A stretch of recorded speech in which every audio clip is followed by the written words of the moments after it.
नमस्कार दोस्तों, एक बार फिर से आप सभी लोगों का स्वागत है मेरे YouTube चैनल पे, जिसका नाम है सृजन क्लासेस।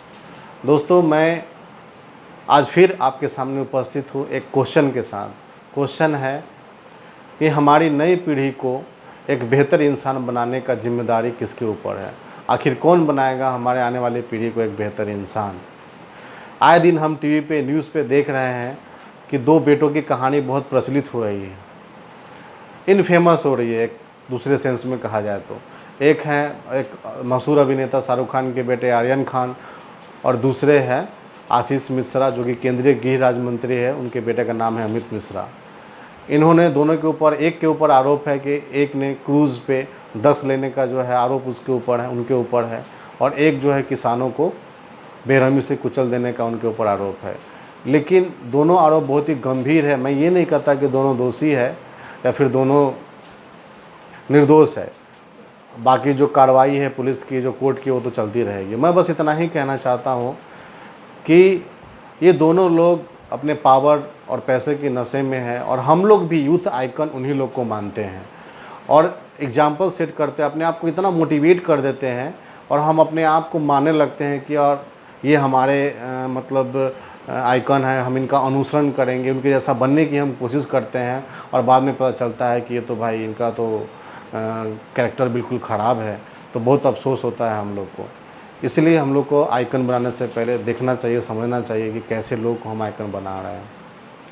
एक के वकील कहते हैं कि कोर्ट में कि हम पूरा क्रूज़ को ख़रीद सकते हैं, और दूसरे को तो कोई चिंता ही नहीं है कि किसानों के मरने के बाद भी कोई शर्मिंदगी नहीं है, कोई क्या उसको बोलते हैं, अपनापन नहीं है उसके अंदर, कोई भावना नहीं है, संवेदना नहीं है। ऐसे ऐसे जो नशा जो होता है पैसा का और पावर का लोगों के पास हो जाता है।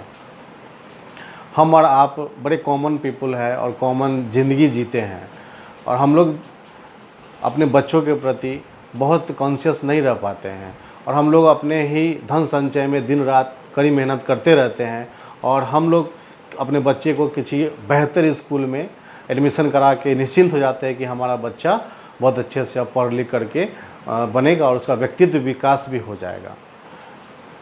लेकिन स्कूल भी यही चीज़ सोचता है कि बच्चा जब तक मेरे स्कूल में है तब तक हमारी जिम्मेदारी है, और स्कूल के बाद मेरी जिम्मेदारी नहीं हो तो गार्जियन की जिम्मेदारी है। तो एक दूसरे के ऊपर जिम्मेदारी थोपने से बच्चा का फ्यूचर बिगड़ जाता है। लेकिन आजकल का सिलेबस, करिकुलम भी उसी प्रकार का है, जो ये नहीं सिखाते कि समाज में कैसे जीना है, समाज में औरतों का सम्मान करना है कि नहीं करना है, समाज में नैतिक मूल्य होता है कि नहीं होता है, अपनी स्वयं की जिम्मेदारी है कि नहीं है, दूसरे की मदद करने के लिए हाथ बटाना चाहिए कि नहीं बटाना चाहिए। तो जो नैतिक शिक्षा, जो नैतिक मूल्यों का जो हनन है हो रहा है, वो हमारी पाठ्यक्रम में नहीं दिखाई देती है। और स्कूल भी अपना पल्ला झाड़ लेते हैं कि भाई हम लोगों ने अपना सिलेबस कंप्लीट करा दिया है, काम कर दिया है। तो इससे व्यक्तित्व का विकास नहीं हो रहा है। सिलेबस कंप्लीट करने से, अच्छे नंबर लाने से, अच्छा मार्क्स गेन करने से एक अच्छे व्यक्तित्व का, एक अच्छे मानव का विकास नहीं होता है। तो ये कहानी स्कूलों से शुरू होती है, और आजकल के तो लोग ऐसे हो गए हैं बच्चे कि पूछते हैं अपने दोस्तों से कि अरे तुम ड्रग्स लेता है क्या? तो बोलता है कि नहीं नहीं मैं नहीं लेता, तो उसे पिछड़ा मानते हैं। यानी कि they enjoy this type of activities, वो बड़ा शौक़ रखते हैं और अपने आप को बोलते हैं कि नहीं करना चाहिए। Which type of mentality is this? और ये कैसे आ रहा है, कहाँ से आ रहा है, किन स्कूलों से आ रहा है, किन पर्यावरण से आ रहा है, किन वातावरण से आ रहा है, किन संस्कारों से निकल के ये आ रहा है? हमारा संस्कार इतना गिर गया है कि हम औरतों की इज्जत नहीं कर सकते, इतना गिर गया है कि हम बूढ़ों की मदद नहीं कर सकते, अपने माता पिता की रिस्पेक्ट नहीं कर सकते, अपने समाज में एक अच्छे नागरिक बन करके नहीं रह सकते, देश का भला नहीं कर सकते, गरीबों की मदद नहीं कर सकते। कितना बुरे हो गए हैं हम।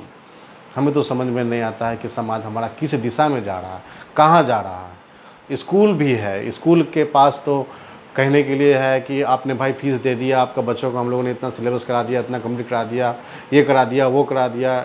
लेकिन बच्चा जब देखते हैं साल भर के बाद, एक साल के बाद, तो कोई इम्प्रूवमेंट नहीं है बच्चे में। कुछ नहीं सीखा बच्चा, कुछ नहीं जानता है, ना संस्कार के बारे में जानता है, ना भारत देश के बारे में जानता है, ना बिहार के बारे में जानता है, ना नैतिकता के बारे में जानता है, कुछ नहीं जानता है। यहाँ तक कि वो घर पे आता भी है तो दिन भर अपना मोबाइल में लगा हुआ है, चाहे कुछ कर रहा है, माता पिता का कहना भी नहीं मानता है।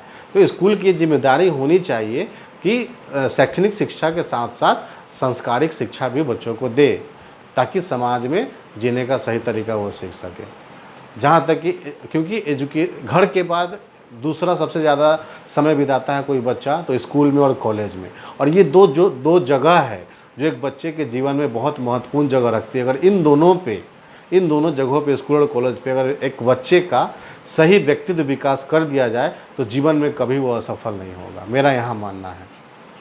आप लोग का क्या मानना है? हम लोग की जिम्मेदारी है, स्कूल की जिम्मेदारी है, टीचर्स की जिम्मेदारी है, गार्जियन की जिम्मेदारी है कि अपने बच्चे को कैसा एक सफल नागरिक और सफल व्यक्ति बनाकर समाज में उभारे, ताकि इस दुनिया का, इस देश का, इस राज्य का विकास हो सके। तो हम सब की जिम्मेदारी है, अपनी जिम्मेदारी दूसरे कंधे पर नहीं डालना है। और माता पिता से भी अनुरोध है कि अपने बच्चों पर ध्यान दें, अपने बच्चों के हर चीज़, सर्वांगीण विकास पर ध्यान दें। हर चीज़ होना चाहिए, सिर्फ ब्रिलियंट होने से नहीं होना है, उसके अंदर शिष्टाचार भी होना चाहिए, उसके अंदर बात करने की तहजीब भी होनी चाहिए, समाज में जीने का तजुर्बा भी होना चाहिए। एक कहावत है बड़ा सिंपल सा, हम लोग धन संचय में लगे रहते हैं, बाल बच्चों पे ध्यान नहीं देते हैं। बड़ा अच्छा कहावत है कि पूत कपूत तो फिर क्यों धन संचय, फिर है पूत सपूत तो फिर क्यों धन संचय। अगर पूत कपूती हो जाएगा तो सारा धन तो संचय किया है बर्बाद कर देगा। अगर पूत सपूत है तो धन संचय करने की आवश्यकता ही नहीं है, वो खुद धन इकट्ठा कर लेगा, देश में नाम कमा लेगा, पैसा कमा लेगा। तो ये कहावत के साथ और एक अच्छे भविष्य की कामना करते हुए मैं विदा लेता हूँ, और फिर मैं उपस्थित होऊंगा एक नए क्वेश्चन, एक नए सामाजिक मुद्दे के ऊपर, और अपने दिल की बात में रखने के लिए आप लोग के सामने आता हूँ। बहुत बहुत धन्यवाद आप सभी का मेरे साथ जुड़ने के लिए, बहुत बहुत धन्यवाद।